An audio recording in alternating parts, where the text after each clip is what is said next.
Welcome to Manager Tools. This week, our 2022 recruitment update, part 1 of 2. Folks, this is Mark, if you've forgotten, and I generally write the Manager Tools cast, but this is a special case where we got so much positive feedback from managers who listen to our Career Tools feed that we thought we would share this Career Tools cast with you. It's an annual cast where we talk about what's going on in the job market, and things have been pretty frothy out there, in case you hadn't noticed. And so we talk in this cast about the current hiring market, what they've seen, and what to do for your career. So, very helpful. I used to enjoy being parts of these casts until I stopped doing Career Tools. So, enjoy. Hey folks, since we're talking about the hiring market, might as well remind you again about the interviewing series, which is now part of our licensee product. For only $200 a year, you get access to all of our show notes for all 3 of the casts: Executive Tools, Career Tools, Manager Tools.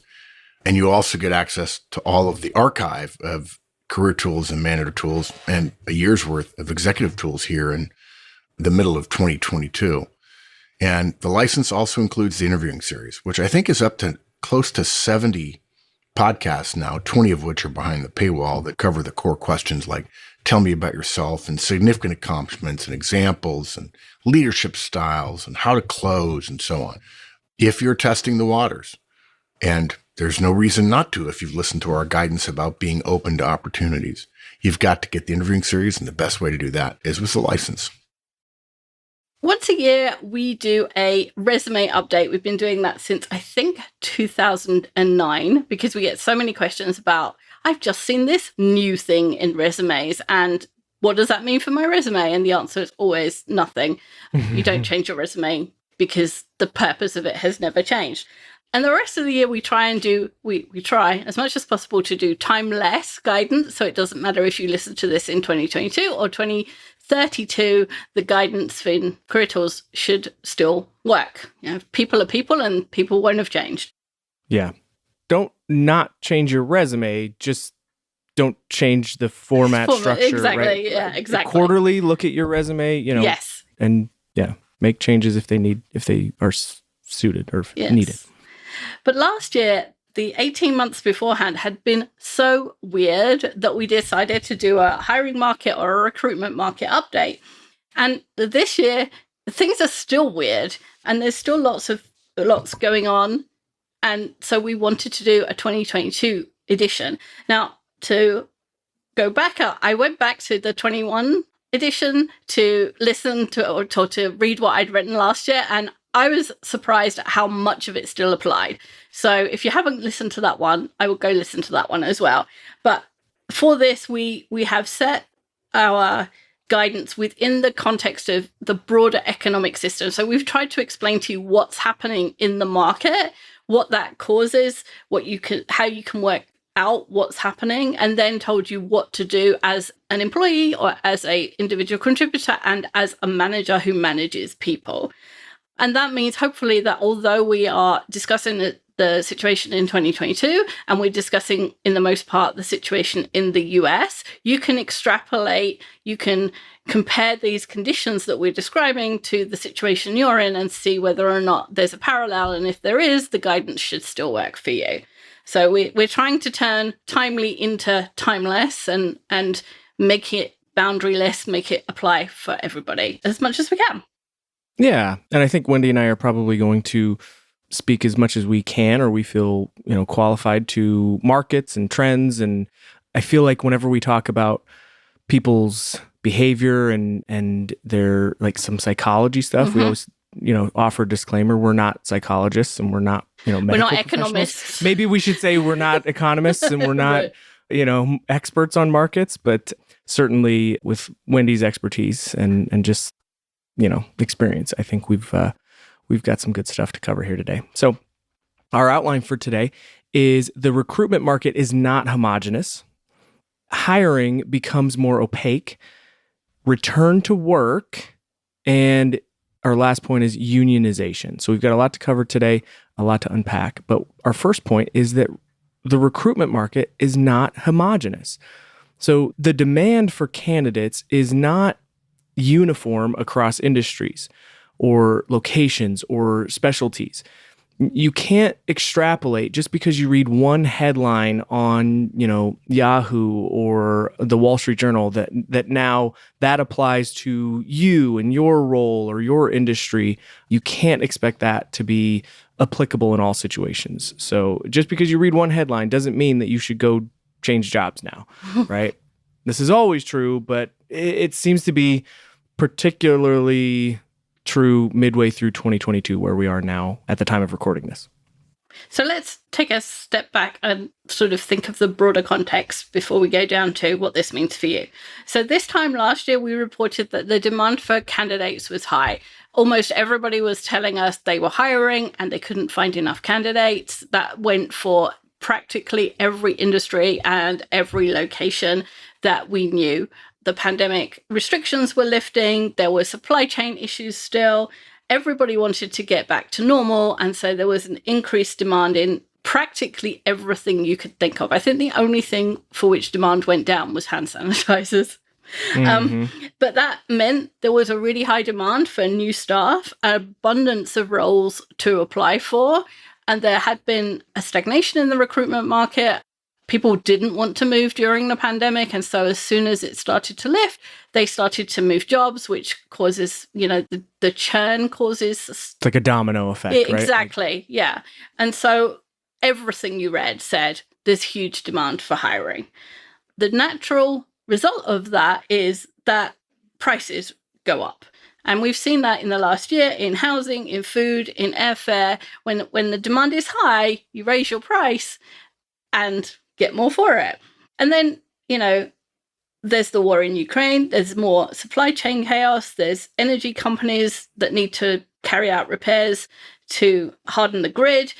There's a million headlines about why prices are increasing. Yeah, there's this kind of a micro economy that was created, or maybe a micro industry is probably a better term for it, with COVID testing and all kind of everything that was needed for that. And clearly lab technicians, people doing that work, that became its own thing. I mean, there were big companies that didn't even exist 2 years ago, 2.5 years ago. I remember talking to someone at a conference once saying, they were thinking about taking on a very senior role with an organization that started as 6 people doing COVID tests in someone's garage, which doesn't necessarily strike me as the most sanitary environment. And it had grown into a 200-person company in 12 months, which is unreal fast. Yeah, unreal fast. Yeah. And now look at where we are now. The need for that is going away, right? It's so that fading significantly. Yeah, exactly. So just a small little thing there. I think that's an interesting note.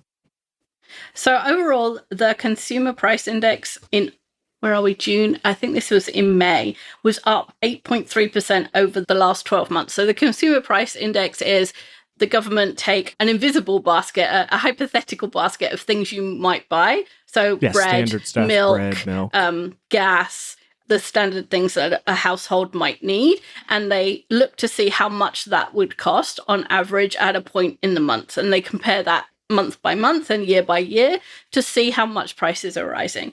And going up 8.3% is a pretty big hike in 12 months. Yeah.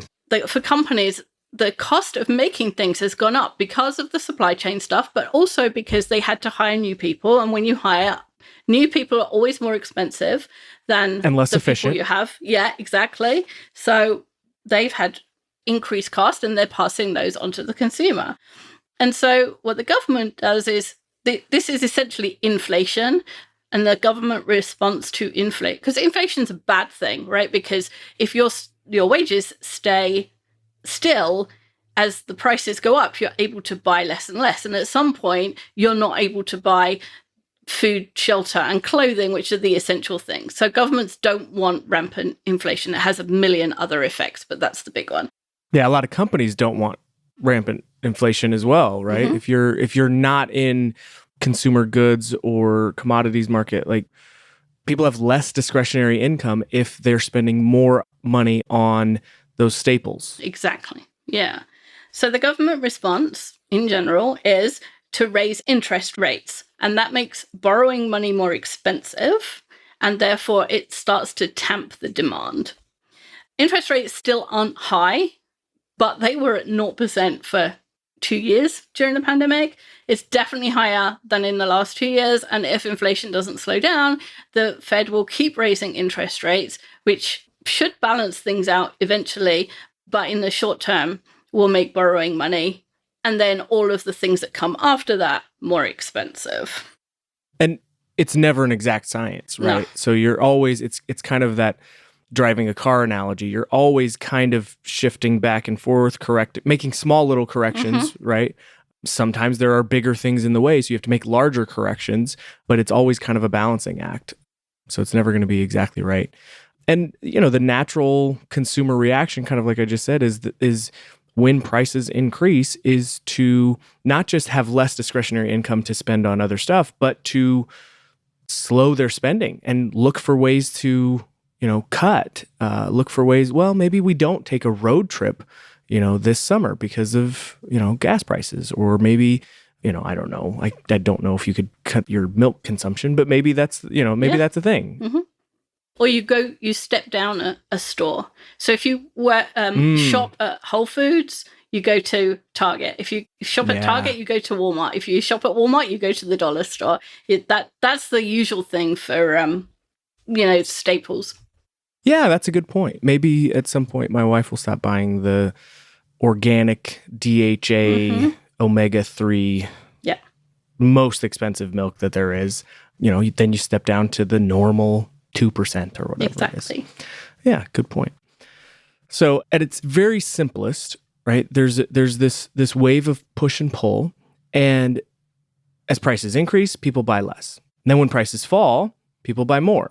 And companies react. They do their best to react to increasing prices by increasing supply, which usually means hiring, and to decreasing demand by laying staff off, right? There's this ebb and flow that exists and has a, like Wendy said earlier, like a domino effect on other things.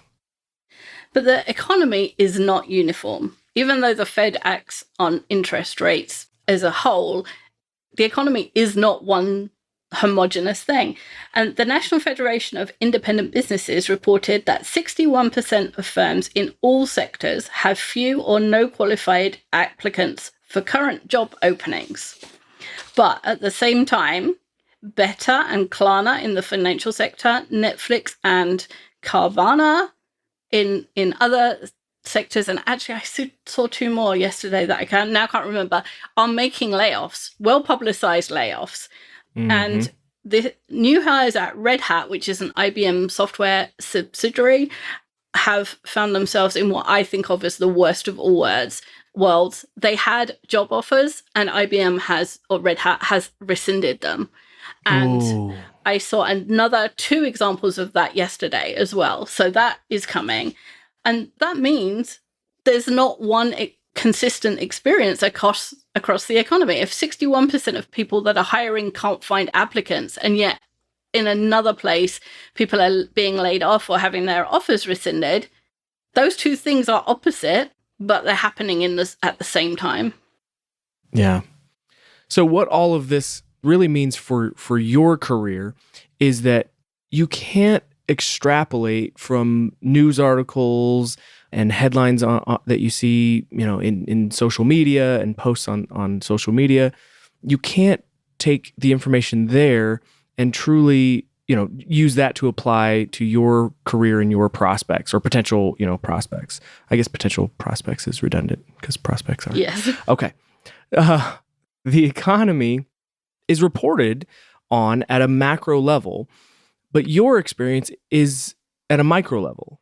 I remember I had a mentor once who said, listen, even if the odds are 1 in a million, it doesn't matter if the odds are 1 in a million if you're the one. Yes. Right? Mm-hmm. So it comes down to what is happening at your level, in your organization, in your role, right? Mm-hmm. So companies, like Wendy mentioned, are both, struggling to hire and laying people off. So there's clearly, a wide range of situations for different companies in different industries. Here's the crazy part. It's actually possible that there are companies who are doing both. In some parts of the company, they can't find people.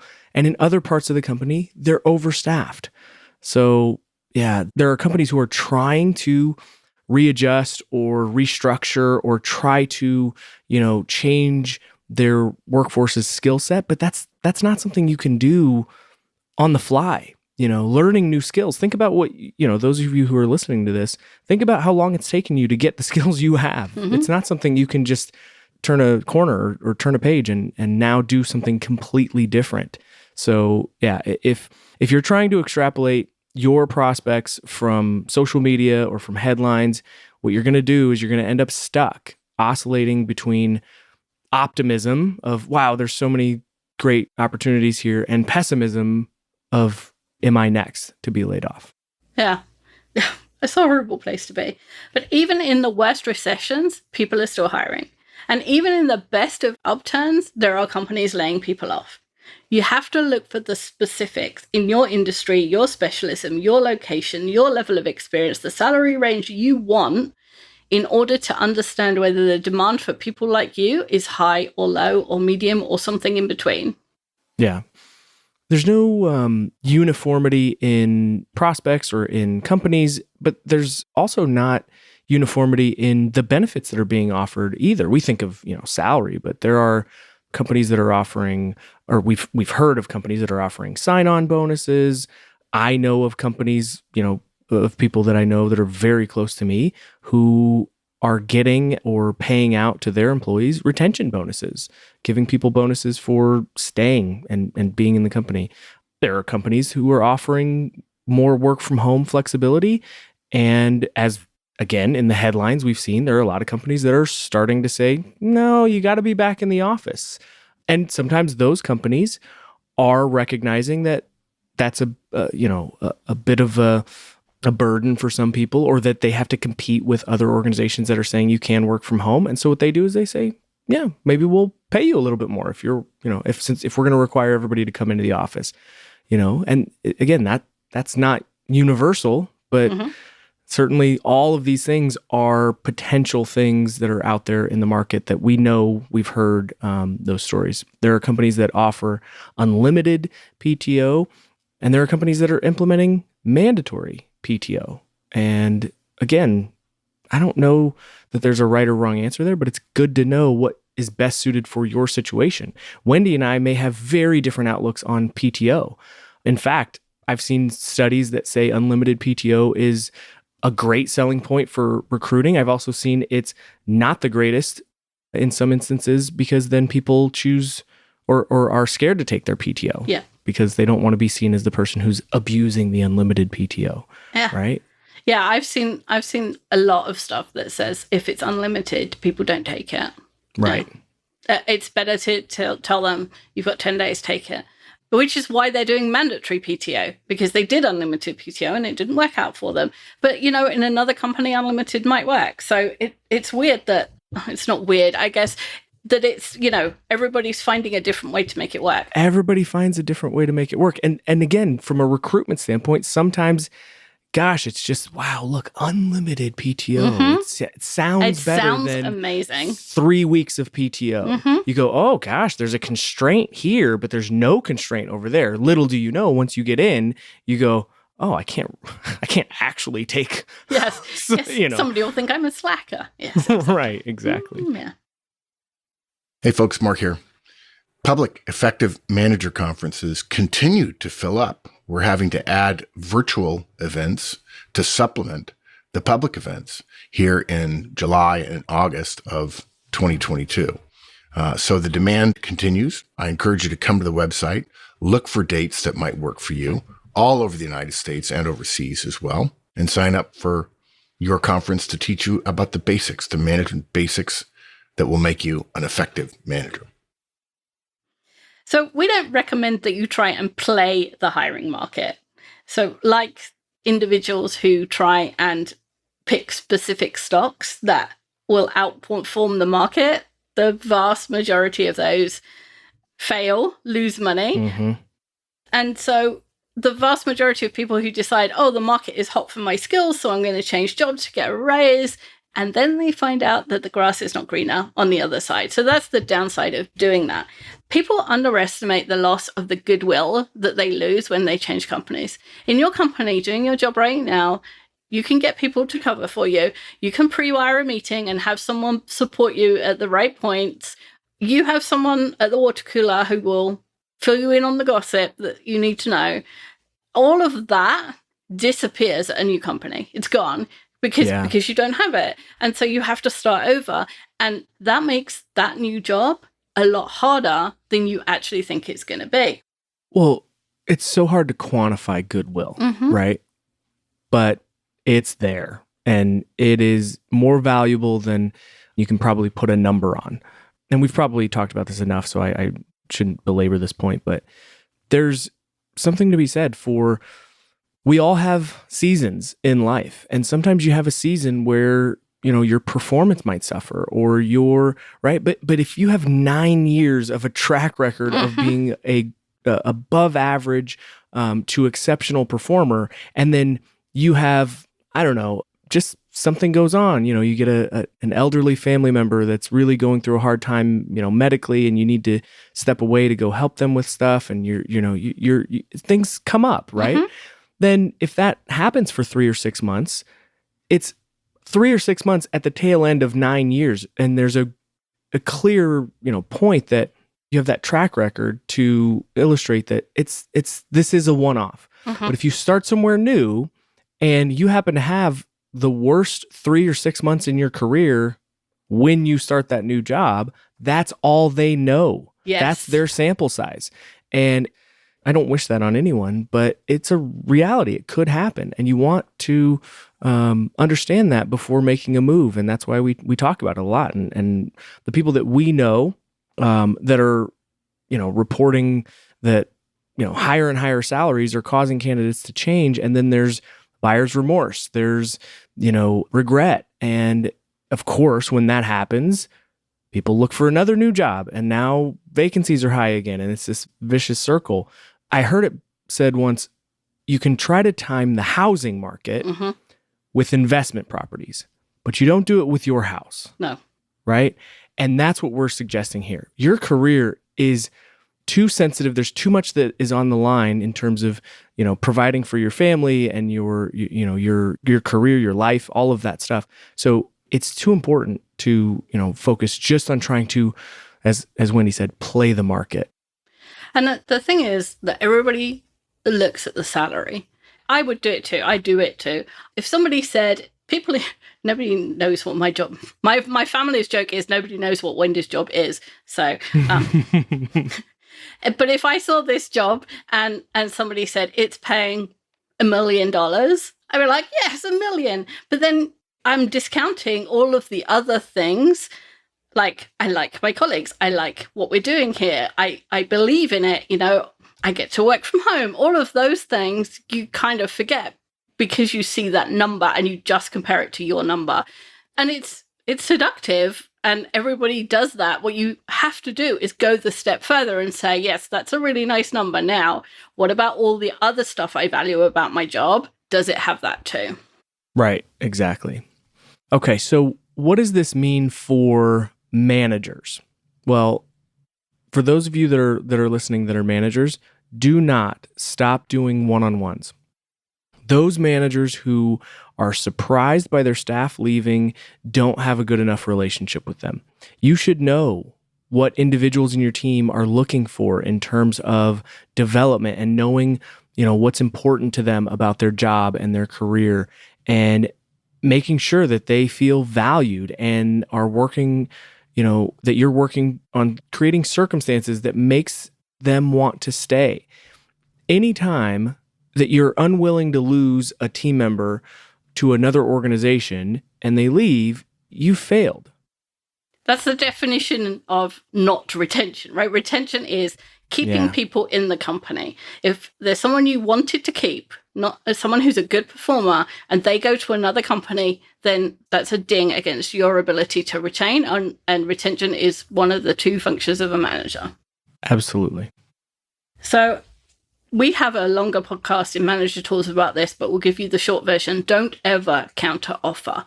If somebody in your team goes and interviews and gets an offer and comes back and says, I've got this offer now, would you match it? Don't.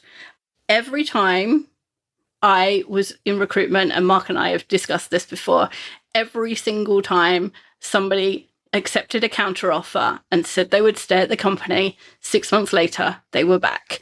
Always. If you actually genuinely want to leave and you're not just looking for like the number, there are reasons that you want to leave. And more money doesn't make you want to stay. If your boss is annoying you or you're working with a customer who you hate, another 10 grand makes no difference after 6 months. You're just going to be as frustrated. So that's what happens to candidates. So as a manager, you know, if somebody has gone to that much effort, they're either they genuinely want to leave and there are things that bother them about this job, in which case they're not going to be happy in 6 months' time with the 10 grand or whatever you give them, or they're trying to play you. And who wants people who are playing them on their team? No one. Don't. Exactly. Exactly. And if I could make just one more plug for one-on-ones, for those of you managers that are listening to this, listen really closely to what Wendy just said. There's not an amount of money that's going to make it to where you are willing to be miserable doing your job. So sometimes I get people in sessions who are like, well, but I manage very, very senior people. I mean, they make a lot of money, Andrew. I don't need to do one-on-ones. Listen to what Wendy just said, right? Yes, they get paid well. They still want a relationship with their boss. They want to know that they're, doing stuff that's valuable. They want to know that they're furthering their career interests. I mean, all of that stuff is still true, even if people make more money. You're right. It's amazing that the number of executive vice presidents who desperately want positive feedback, and they don't get any because everybody thinks that they know they are awesome. No, actually, they want feedback. Look at how much we pay you. Yeah.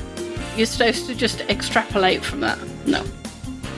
Okay, folks, that's it for part 1. Hope you enjoyed it. Come back next week for part 2. See you then.